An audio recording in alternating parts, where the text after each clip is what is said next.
आगामी विधानसभा निवडणुकीत सर्वात जास्त आमदार निवडून आणायचे आणि मुख्यमंत्री पद पदरात पाडून घ्यायचं यासाठी सगळेच पक्ष कामाला लागलेत। त्यासाठी मतदारांपर्यंत पोहोचण्याआधी या पक्षांना जास्त जागा पदरात पाडून घ्यायच्या आहेत। म्हणूनच भाजपने जास्त जागांची मागणी केल्यावर शिवसेनेने नाक मुरडलं आणि आता राष्ट्रवादीमधून चर्चा सुरू झाल्यावर काँग्रेस नेत्यांनी डोळे वटारलेत। मुख्यमंत्री पृथ्वीराज चव्हाण यांच्यावर नाराजी व्यक्त करायची आणि जास्त जागांची मागणी पुढे रेटायची असं धोरण सध्या राष्ट्रवादी काँग्रेसनं अवलंबलंय। गेल्या काही दिवसात आलेली राष्ट्रवादीच्या नेत्यांची वक्तव्य याचीच द्योतक आहेत। शिवसेना भाजपमध्येही नेमक्या याच मुद्द्यावर कलगीतुरा रंगलाय। भाजपनेही शिवसेनेकडे जास्त जागांची मागणी केली आहे। त्याला अर्थातच शिवसेनेतून विरोध झालाय। या सगळ्या मागे आहे ते आमदारांच्या आकड्याचं गणित। जास्त जागा लढल्या तर जास्त जागा जिंकता येतील असं साधं समीकरण चारही प्रमुख पक्षांनी मांडलंय।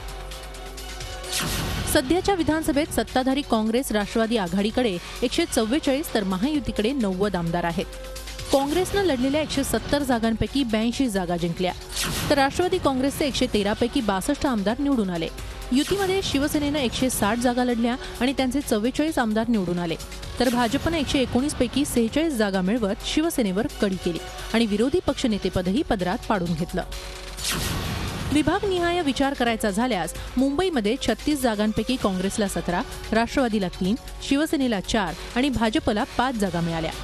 ठाण्यामध्ये 24 पैकी काँग्रेसला 1, राष्ट्रवादीला 3, शिवसेनेला 5 आणि भाजपला 4 जागा मिळाल्या।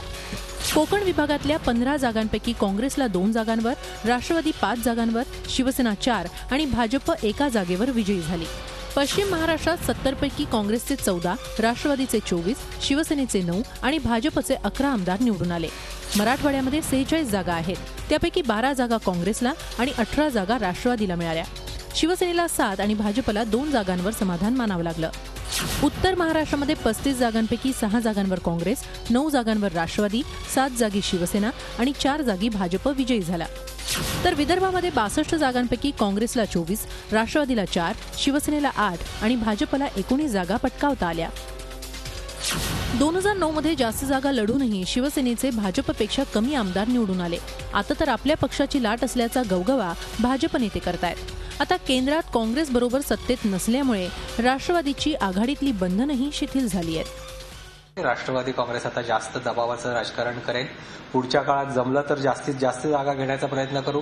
जर तसं शक्य होत नसेल तर स्वबळावर 288 जागा लढवून आपला पक्ष जास्तीत जास्त भागात विस्तारण्याचा प्रयत्न त्यांचा राहील आणि अशा प्रयत्नामध्ये पुन्हा निवडणुकीनंतर एकत्र येण्याचा मार्ग मोकळा असतो।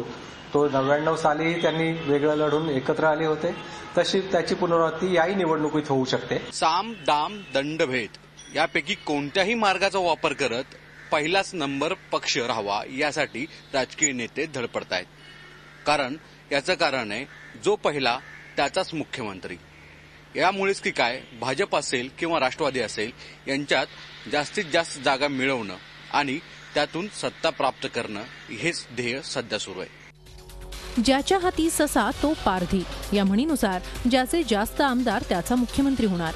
विधानसभा निवडणुकीपूर्वी आपली धोरणं मतदारांपर्यंत घेऊन जाण्याआधी चारही पक्षांमध्ये मित्र पक्षांवरच कुरघोडीचं राजकारण सुरू झालंय, ते त्यामुळेच। सागर कुलकर्णीसह bureau report, Zee media, Mumbai. Zee 24 तास रहा एक पाऊल पुढे।